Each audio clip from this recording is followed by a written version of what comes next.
사람들 사이에 끼지 못한 채 혼자 산을 오르고 혼자 밥을 먹는 날이 들었습니까?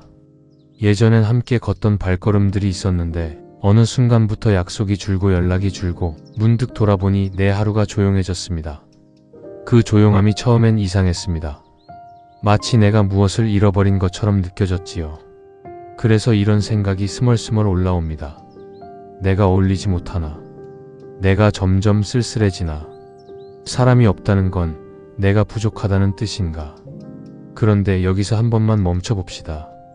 정말로 사람이 줄어든 것이 문제일까요? 아니면 조용해진 시간을 내가 어떻게 부르고 있는지가 문제일까요? 부처님은 이렇게 말씀하셨습니다. 모든 것은 마음이 지은 바대로 나타난다고. 같은 일을 겪어도 마음이 붙잡으면 괴로움이 되고 마음이 놓으면 길이 된다고. 지금 이 순간을 바꿀 수는 없습니다. 혼자 걷고 혼자 먹는 현실이 오늘 당장 바뀌진 않지요. 하지만 한 가지는 지금 바꿀 수 있습니다. 그 시간을 부르는 내 마음의 이름 말입니다. 어떤 사람은 이 시간을 버려진 시간이라 부릅니다. 그러면 정말로 버려진 사람이 됩니다. 혼자 식당에 앉아도 산길을 걸어도 내 마음은 계속 쪼그라듭니다. 나는 왜 이럴까? 나는 어디서부터 틀렸을까? 그런데 어떤 사람은 똑같은 시간을 정리되는 시간이라 부릅니다. 그러면 그 고요가 달라집니다. 혼자 있는 시간이 나를 벌주는 시간이 아니라 나를 다시 세우는 시간이 됩니다. 산길을 떠올려 보십시오. 혼자 걷는 산길은 이상할 만큼 정직합니다. 누가 옆에서 괜찮아? 물어봐 주지 않아도, 누가 힘내라고 손을 잡아주지 않아도, 내 숨이 차면 멈추고 내 다리가 풀리면 쉬고 내 몸이 다시 움직이면 또 걷습니다. 그 과정에서 사람은 이상한 걸 하나 배우게 됩니다. 내가 이렇게까지 못난 사람은 아니었구나. 누가 붙어 있어야만 사라지는 인간이 아니었구나. 그런데 우리는 너무 오래 사람이 많은 쪽을 정상이라고 배우고 살았습니다. 시끄러운 자리에서 웃고 연락이 끊기지 않고 약속이 꽉 차 있어야 내가 괜찮은 사람인 것처럼 느껴졌습니다. 그래서 조용해지면 겁이 납니다. 조용해지면 불안해집니다. 조용해지면 마음이 이렇게 말합니다. 이건 실패야. 이건 낙오야. 이건 끝이야. 하지만 부처님은 무상을 말씀하셨습니다. 모든 것은 변합니다. 인연도 변하고 관계도 변하고 내 마음의 상태도 변합니다. 변하는 것에 매달리면 괴로움이 생기고 변함을 아는 마음으로 바라보면 길이 생깁니다. 여기서 중요한 건 사람이 줄어든 일이 아니라 사람이 줄어든 일을 내가 어떤 뜻으로 붙잡는가입니다. 혼자라서 쓸쓸한 게 아닙니다. 혼자라는 상황에 버려짐이라는 뜻을 붙여서 쓸쓸해지는 것입니다. 혼자라서 초라한 게 아닙니다. 혼자라는 장면에 나는 부족하다는 말을 붙여서 초라해지는 것입니다. 그러니 오늘 아주 작은 실험을 하나 해봅시다. 산길을 오르기 전에, 식당 문을 열기 전에 내 마음에 이렇게 한 문장만 조용히 붙여보세요. 나는 지금 정리되는 중이다. 그 한 문장이 거짓말처럼 들릴 수도 있습니다. 처음엔 억지처럼 느껴질 수도 있습니다. 하지만 마음은 자꾸 부르는 이름을 닮아갑니다. 매일 나는 불쌍해를 부르면 삶이 불쌍해지고 매일 나는 정리되는 중을 부르면 삶이 정리되기 시작합니다. 부처님이 말씀하신 수행은 거창한 게 아닙니다. 절에 가서 큰일을 해야만 수행이 아닙니다. 지금처럼 내가 스스로를 깎아내리는 습관을 알아차리고 그 습관을 멈추고 다른 이름을 붙여보는 것. 그게 수행의 시작입니다. 그래서 오늘은 당신이 겪고 있는 이 고요가 단지 외로움의 증거인지 아니면 마음이 한 단계 넘어가려는 신호인지 그 기준을 아주 차근차근 함께 살펴보려 합니다. 지금의 조용함을 불쌍함으로 끝내지 않기 위해서요. 지금의 혼자를 낙오로 정리하지 않기 위해서요. 산길의 첫걸음은 언제나 가볍습니다. 그리고 그 가벼운 첫걸음이 생각보다 먼 곳까지 데려갑니다. 혼자 있다는 사실이 유난히 아프게 느껴질 때가 있습니다. 그럴 때 마음은 이렇게 속삭입니다. 왜 나만 이럴까? 다른 사람들은 다 잘 지내는 것 같은데. 이때부터 고통은 시작됩니다. 혼자라서 힘든 것이 아니라 혼자인 나를 누군가와 나란히 세워 비교하는 순간부터 마음이 무거워집니다. 부처님은 고통의 뿌리를 집착이라 하셨습니다. 사람에게 집착하고 모습에 집착하고 이래야 한다는 상에 집착할수록 마음은 좁아집니다. 그 중에서도 가장 교묘한 집착이 바로 비교입니다. 비교는 조용히 마음속에 들어와 나를 둘로 나눕니다. 지금의 나와 남들처럼 보이는 나, 그리고 그 사이에 등급을 매깁니다. 나는 뒤처졌고 저 사람들은 앞서 있고, 그 순간부터 혼자는 그저 혼자가 아니라 패배처럼 느껴집니다. 하지만 가만히 살펴보면 비교라는 것은 늘 실제가 아니라 상상 위에서 일어납니다. 남들이 정말로 행복한지, 그 관계가 정말로 깊은지, 그 웃음 뒤에 어떤 피로가 있는지는 아무도 모릅니다. 우리는 보이는 장면 하나만 붙잡고 그 위에 이야기를 덧붙입니다. 저 사람은 성공했고 나는 멈췄다. 이야기는 커지고 마음은 그 이야기를 사실처럼 믿기 시작합니다. 부처님은 이것을 망상이라 하셨습니다. 사실이 아니라 사실처럼 믿어진 생각. 혼자 밥을 먹을 때를 떠올려 보십시오. 식당 한 구석에 앉아 있을 때 정말로 사람들이 나를 바라보고 있습니까? 아니면 바라볼 것 같다는 생각이 내 마음을 움켜쥐고 있습니까? 대부분은 후자입니다. 사람들은 각자 자기 밥상에, 자기 생각에, 자기 삶에 바쁩니다. 나를 바라보는 눈보다 내가 나를 바라보는 눈이 훨씬 날카롭습니다. 산길에서도 마찬가지입니다. 혼자 걷다 보면 문득 이런 생각이 스칩니다. 이 나이에 이렇게 혼자 걷는 게 정상일까? 하지만 산은 아무 말도 하지 않습니다. 나무도 바람도 길도 누가 혼자인지 따지지 않습니다. 그런데 유독 사람 마음만 자꾸 나를 줄 세웁니다. 앞에 섰는지 뒤에 섰는지 중간쯤인지. 부처님은 아상을 내려놓으라 하셨습니다. 나라는 고정된 모습을 붙잡고 있으면 그 모습이 조금만 흔들려도 고통이 생깁니다. 혼자라는 모습이 뒤처진 나라는 상으로 굳어질수록 마음은 더 아파집니다. 하지만 이렇게 물어볼 수 있습니다. 정말로 인생에는 앞과 뒤가 정해져 있을까요? 정말로 모든 사람이 같은 길 위를 걷고 있을까요? 누군가는 빠른 길을 가고, 누군가는 돌아가는 길을 가고, 누군가는 멈춰서서 숨을 고릅니다. 그 모든 걸 한 줄로 세워 비교하는 것 자체가 이미 마음을 괴롭히는 일입니다. 혼자는 실패가 아닙니다. 혼자는 비교가 멈출 때 비로소 제 모습을 드러냅니다. 사람들과 떨어져 있으니 남의 속도에 맞추지 않아도 되고, 남의 기준에 나를 끼워 넣지 않아도 됩니다. 이때 처음으로 내 호흡이 들리고 내 피로가 느껴지고 내가 진짜로 원하는 것이 조금씩 보이기 시작합니다. 부처님께서 말씀하신 관은 이렇게 시작됩니다. 밖을 보던 눈을 안으로 돌리는 것, 남을 보던 마음을 나를 살피는 데 쓰는 것. 혼자 있는 시간이 없으면 이 관찰은 거의 불가능합니다. 사람 속에 있으면 나는 늘 반응해야 하고, 맞춰야 하고, 설명해야 합니다. 그 사이에서 내 마음은 늘 뒷전이 됩니다. 그러니 지금의 혼자는 벌이 아니라 비교에서 잠시 내려온 자리일 수 있습니다. 경쟁에서 빠진 자리가 아니라 경쟁 자체를 의심해 볼 수 있는 자리입니다. 오늘 혼자 산길을 걷게 된다면 이렇게 한번 생각해 보십시오. 나는 뒤처진 게 아니라 줄에서 내려온 것이다. 혼자 밥을 먹게 된다면 이렇게 말해 보십시오. 나는 외로운 게 아니라 비교하지 않는 연습을 하고 있다. 이 한 문장이 마음을 조금 가볍게 만들 것입니다. 그리고 그 가벼움 속에서 다음 걸음이 자연스럽게 나옵니다.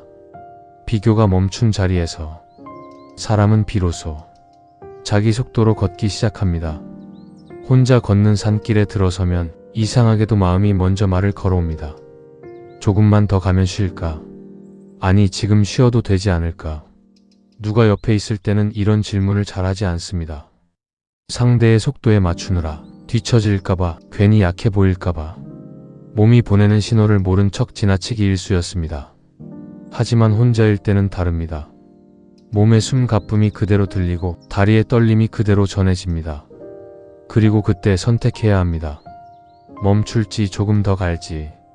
이 선택의 순간마다 사람은 자기 자신과 마주하게 됩니다. 누구의 눈치도 누구의 기대도 없는 자리에서 오직 내 몸과 내 마음의 소리만 남습니다. 부처님께서 깨달음을 얻기까지의 길을 떠올려 보십시오.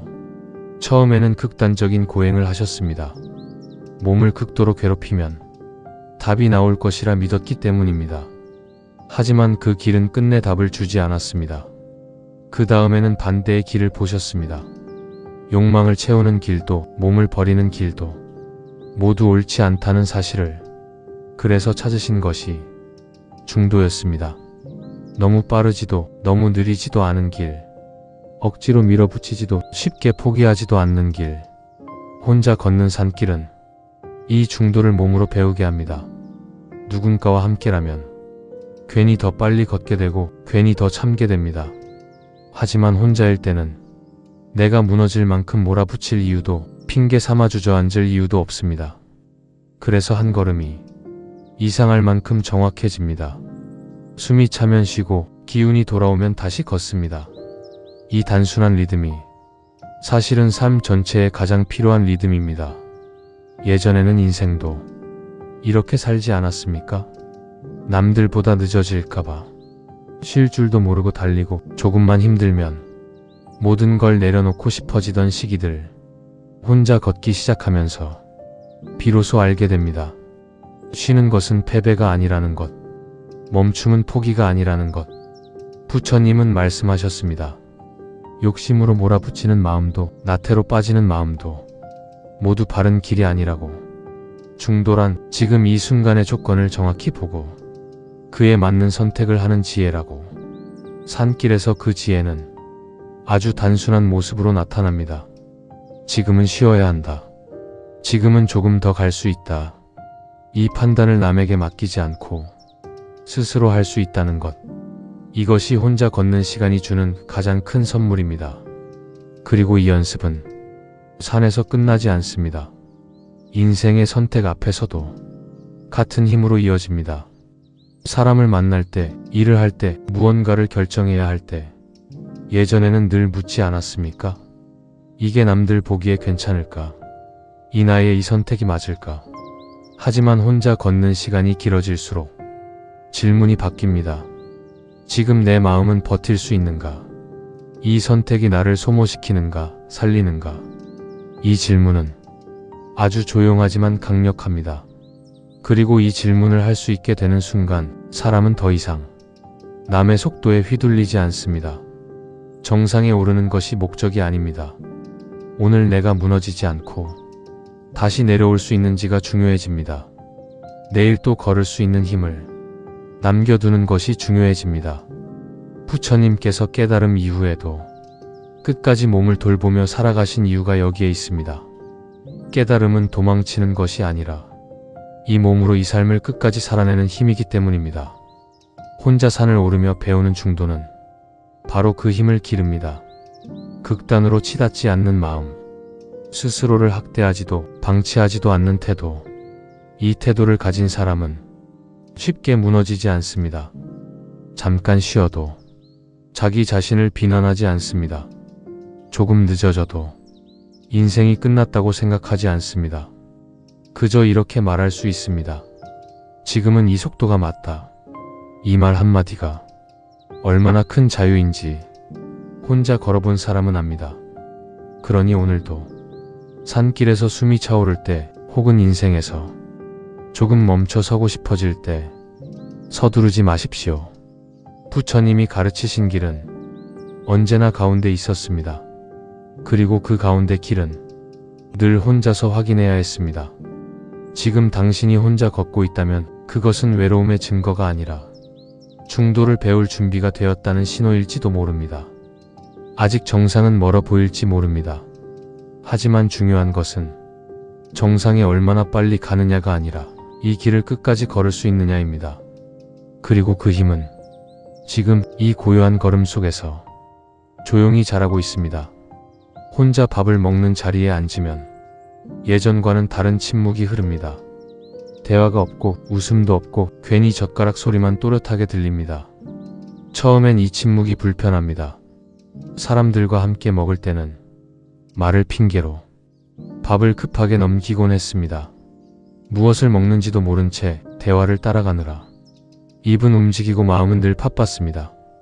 그런데 혼자 먹는 밥상 앞에서는 숨길 수가 없습니다. 내 배고픔도, 내 피로도, 내 몸의 상태도 그대로 드러납니다. 부처님께서는 모든 것은 인연으로 이루어진다고 하셨습니다. 이 밥 한 숟가락도 그저 우연히 내 앞에 놓인 것이 아닙니다. 햇빛과 비, 땅과 사람의 손길, 수많은 조건이 모여 지금 이 자리에 와 있습니다. 혼자 밥을 먹게 되면 이 사실이 문득 떠오릅니다. 말을 하지 않으니 생각이 내려앉고 생각이 내려앉으니 보이지 않던 것들이 보입니다. 밥을 씹는 소리, 음식의 온기, 천천히 차오르는 포만감. 그동안 너무 당연해서 느끼지 못했던 것들입니다. 부처님은 음식을 대할 때 욕심으로 탐하지도 말고 수행이라 하여 억지로 거부하지도 말라고 하셨습니다. 몸을 유지하기 위한 연료로, 이 수행을 이어가기 위한 공양으로 받아들이라고 하셨습니다. 혼자 먹는 밥은 이 가르침을 그대로 연습하게 합니다. 누구의 눈치도 없고 누구의 속도도 없습니다. 빠르게 끝낼 필요도 없고 괜히 더 먹을 이유도 없습니다. 그저 내 몸이 얼마만큼 필요로 하는지를 정직하게 살피게 됩니다. 예전에는 분위기에 휩쓸려 먹었습니다. 상대가 시키니까 먹고, 남기기 미안해서 먹고, 권하니까 또 먹었습니다. 몸은 이미 충분한데 마음이 끌려가던 시절입니다. 혼자 밥을 먹기 시작하면 이 흐름이 멈춥니다. 이제는 물어볼 수 있습니다. 지금 이 한 숟가락이 내 몸을 살리는가? 이 질문 하나로 식사는 완전히 달라집니다. 밥은 더 이상 허기를 채우는 도구가 아니라 내 몸을 돌보는 행위가 됩니다. 부처님께서는 이 몸을 법을 담는 그릇이라 하셨습니다. 아무리 좋은 가르침도 그릇이 깨져 있으면 담을 수 없습니다. 몸을 소홀히 대하는 수행은 끝내 오래가지 못합니다. 혼자 밥을 먹으며 천천히 씹는 연습은 단순한 예절이 아닙니다. 내 몸을 존중하겠다는 선언입니다. 누가 챙겨주지 않아도, 누가 같이 있어주지 않아도 이 몸 하나만큼은 내가 끝까지 책임지겠다는 마음입니다. 이 마음이 생긴 사람은 쉽게 무너지지 않습니다. 사람이 떠나도, 관계가 변해도 자기 자신을 방치하지 않습니다. 혼자 먹는 밥상 앞에서 비로소 알게 됩니다. 외로움보다 더 위험한 것은 자기 자신을 대충 대하는 습관이라는 것을. 급하게 먹고 아무렇게나 넘기고 몸의 신호를 무시하는 삶은 사람이 곁에 있어도 결국 나를 소진시킵니다. 하지만 혼자라도 정성스럽게 먹고 천천히 씹고 몸의 반응을 살피는 사람은 자기 자신과 멀어지지 않습니다. 이 작은 차이가 시간이 쌓이면 아주 큰 차이를 만듭니다. 혼자 밥을 먹는 시간은 고립의 상징이 아닙니다. 자기 돌봄이 시작되는 자리입니다. 이 자리에서 사람은 처음으로 자기 자신과 같은 편이 됩니다. 그리고 이 힘은 식탁에서 끝나지 않습니다. 아픈 날에도, 기운 없는 날에도 나를 버리지 않는 태도로 이어집니다. 부처님께서 가르치신 자비는 남에게만 향하는 것이 아닙니다. 가장 먼저 나 자신에게 향해야 할 마음입니다. 혼자 밥을 먹으며 그 자비를 연습하는 사람은 언젠가 남에게도 무리 없이 베풀 수 있게 됩니다. 자기 자신을 학대하지 않으면서 타인을 품을 수 있는 사람이 됩니다. 그러니 오늘 혼자 먹는 밥이 괜히 초라하게 느껴진다면 이렇게 한번 생각해 보십시오. 지금 나는 내 몸을 공경하는 연습을 하고 있다. 이 생각 하나가 밥맛을 바꾸고 몸을 바꾸고 조용히 삶의 방향을 바꿉니다. 그리고 그 변화는 아무 소리 없이 그러나 분명하게 당신을 더 단단한 쪽으로 데려가고 있습니다. 혼자 있는 시간이 길어지면 사람에 대한 감각이 달라지기 시작합니다. 예전에는 당연하게 이어가던 관계들이 문득 버겁게 느껴집니다. 만나고 돌아오면 이유 없이 기운이 빠지고 대화를 나눴을 뿐인데 마음이 어수선해집니다. 이전에는 이런 느낌을 애써 무시했습니다. 원래 사람 관계는 그런 거지. 참는 게 어른이지. 스스로를 설득하며 관계를 붙잡았습니다. 하지만 조용한 시간이 늘어나면 이 설득이 잘 먹히지 않습니다. 마음이 먼저 반응하기 때문입니다. 아무 말도 하지 않아도 몸이 먼저 합니다. 이 인연이 나를 살리는지 아니면 조금씩 소모시키는지. 부처님께서는 사람을 가려 사귀라고 하셨습니다. 여기서 가린다는 것은 차별하거나 무시하라는 뜻이 아닙니다. 내 마음을 흐리게 하는 인연과 내 마음을 맑게 하는 인연을 구별하라는 뜻입니다. 이 구별은 시끄러운 곳에서는 어렵습니다. 사람들 틈에 섞여 있으면 분위기에 휩쓸리고 관성에 끌려갑니다. 불편함을 느껴도 괜히 예민한가 보다 하고 넘깁니다. 하지만 혼자 있는 시간이 길어지면 마음의 기준이 또렷해집니다. 굳이 애쓰지 않아도 자연스럽게 보이기 시작합니다. 어떤 사람과 함께 있으면 말이 많아지고 설명이 늘어나고 자꾸 나를 증명하고 싶어집니다. 반대로 어떤 사람과 함께 있으면 굳이 말하지 않아도 편안하고 있는 그대로여도 괜찮아집니다. 이 차이를 알아차리는 순간 관계는 이미 정리되기 시작합니다. 크게 다투지 않아도 원망하지 않아도 만남의 횟수가 줄어들고 연락이 뜸해집니다. 이별은 언제나 극적일 필요가 없습니다. 성숙한 이별은 조용합니다. 소리 없이 거리만 조금씩 벌어집니다. 부처님은 어리석은 벗과 함께하느니 차라리 홀로 걷는 것이 낫다고 하셨습니다. 여기서 말하는 어리석음은 성격이나 능력을 말하는 것이 아닙니다. 나를 나답지 않게 만드는 방향을 뜻합니다. 함께 있으면 자꾸 나를 줄이고 참게 만들고 스스로를 무시하게 만드는 관계는 아무리 오래되었어도 놓아야 할 인연입니다. 많은 사람을 아는 것이 복은 아닙니다. 많은 관계 속에서 나를 잃지 않는 것이 복입니다. 혼자 있는 시간이 길어질수록 이 사실이 분명해집니다. 이제는 누구에게나 잘 보이려 하지 않습니다. 모두에게 이해받으려 애쓰지 않습니다. 그 대신 이 질문이 남습니다. 이 인연이 내 삶을 더 맑게 하는가? 이 질문 앞에서 관계는 자연스럽게 걸러집니다. 숫자는 줄어들지 몰라도 무게는 깊어집니다. 예전에는 연락처에 이름이 많은 것이 든든하게 느껴졌을지 모릅니다. 하지만 시간이 지나면 알게 됩니다. 정작 힘들 때 전화할 수 있는 사람은 몇 명 되지 않는다는 것을. 그 몇 명이 곁에 남아있다면 그것으로 충분합니다. 아니, 그게 진짜 복입니다. 부처님께서 말씀하신 선우란 나를 기쁘게 하는 사람이 아니라 나를 바른 방향으로 이끄는 사람입니다. 듣기 좋은 말만 해주는 사람이 아니라 침묵 속에서도 내 편이 되어주는 사람입니다. 혼자 있는 시간을 통해 이 선우를 알아보는 눈이 생깁니다. 그리고 동시에 선우가 아닌 인연을 조용히 놓아줄 용기도 생깁니다. 이 용기는 차갑지 않습니다. 오히려 자비에 가깝습니다. 서로를 상하게 하지 않기 위해 거리 두는 선택이기 때문입니다. 관계가 줄어드는 것을 실패라고 부르지 마십시오. 그것은 인생이 단순해지는 과정입니다. 불필요한 소음이 줄고 본질만 남는 과정입니다.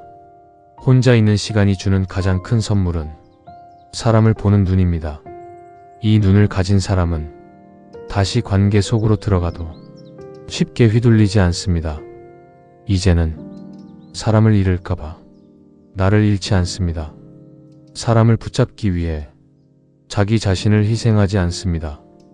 이 조용한 기준이 생겼다면 이미 많은 것을 이룬 것입니다. 그리고 이 기준 위에서 다음 걸음은 훨씬 가볍게 시작됩니다. 관계가 줄어든 자리에 허전함만 남아있는 것은 아닙니다. 그 자리에 이제야 숨 쉴 수 있는 여백이 생겼습니다. 그리고 그 여백 속에서 마지막으로 필요한 힘이 조용히 자라나고 있습니다. 조용한 시간이 계속되다 보면 어느 순간 마음이 묻습니다. 이렇게 혼자로 계속 가도 괜찮을까? 혹시 이 길 끝에 아무도 없는 건 아닐까? 이 질문은 아주 자연스럽습니다. 사람은 사회 속에서 살아왔고 함께 있음으로 자신을 확인해 온 존재이기 때문입니다. 그래서 혼자는 익숙하지 않은 자리입니다. 익숙하지 않기에 마음은 종종 두려움을 꺼내듭니다. 하지만 이때 부처님이 남긴 마지막 당부를 떠올려 봅니다. 자신을 등불로 삼고 법을 등불로 삼아라. 누구에게도 의지처를 두지 말고 스스로 서라는 말씀입니다. 이 말은 사람을 믿지 말라는 뜻이 아닙니다. 관계에 기대어 나를 잃지 말라는 뜻입니다. 누군가 곁에 있더라도 내 삶의 중심은 내 안에 있어야 한다는 가르침입니다. 혼자 있는 지금의 시간은 바로 이 연습을 하게 합니다. 누가 옆에서 결정해주지 않아도, 누가 방향을 정해주지 않아도 오늘을 어떻게 살지 스스로 선택하는 연습 말입니다. 처음에는 불안합니다. 아무도 정답을 말해주지 않으니까요. 하지만 시간이 지나면 알게 됩니다. 정답이 없다는 것이 곧 자유라는 것을. 혼자 산을 오르며 내 속도로 걷는 법을 배웠고, 혼자 밥을 먹으며 내 몸을 돌보는 법을 배웠고, 혼자 있는 시간을 통해 사람을 가려보는 눈도 생겼습니다. 이제 마지막으로 남은 것은 이 고요 속에서도 스스로를 믿는 힘입니다. 부처님께서는 업은 내가 짓고 그 과보도 내가 받는다고 하셨습니다. 누군가 대신 살아줄 수 없는 것이 바로 인생입니다. 그래서 결국 어느 지점에서는 모두 혼자가 됩니다. 그 혼자를 미리 연습한 사람과 끝까지 피하려다 맞닥뜨린 사람은 전혀 다른 얼굴을 갖게 됩니다. 미리 혼자를 연습한 사람은 고요 앞에서도 무너지지 않습니다. 누군가 떠나도 자기 삶이 사라졌다고 느끼지 않습니다. 이미 자기 안에 의지할 수 있는 중심이 있기 때문입니다. 지금 당신이 겪고 있는 이 시간은 버려진 시간이 아닙니다. 선택받은 시간입니다. 아무에게나 주어지는 시간이 아닙니다. 하늘은 아직 준비되지 않은 사람에게 이런 고요를 주지 않습니다. 이 시간을 감당할 수 있는 사람에게만 잠시 세상을 비워줍니다. 왜냐하면 이 시간을 잘 쓰면 앞으로 올 인연도, 앞으로 올 복도 흔들리지 않고 받아낼 수 있기 때문입니다. 사람은 복이 없어서 무너지는 게 아니라 복을 감당할 힘이 없어서 무너집니다. 관계에 휘둘리고 욕심에 끌려가고 자기 자신을 돌보지 못하면 좋은 것조차 짐이 됩니다. 하지만 지금의 당신은 다릅니다. 혼자 걷는 다리 힘을 기르고 있고, 혼자 먹으며 몸을 지키고 있고, 사람을 가려내는 눈을 갖추고 있습니다. 이 모든 것이 앞으로 올 것을 온전히 담아낼 준비입니다. 그러니 이 시간을 서둘러 끝내려 하지 마십시오. 다시 시끄러운 자리로 억지로 돌아가려 하지 마십시오. 고요는 필요할 만큼 머물다 갑니다. 지금은 나를 비우는 시간이 아니라 나를 바로 세우는 시간입니다. 부족함을 채우는 시간이 아니라 흔들림을 가라앉히는 시간입니다. 혼자라는 사실이 더 이상 부끄럽지 않게 느껴지는 날이 올 것입니다. 아무도 없어도 괜찮다는 마음이 생기는 날이 올 것입니다. 그때 사람은 비로소 진짜로 누군가와 함께 할 수 있게 됩니다. 의존이 아니라 선택으로, 두려움이 아니라 여유로.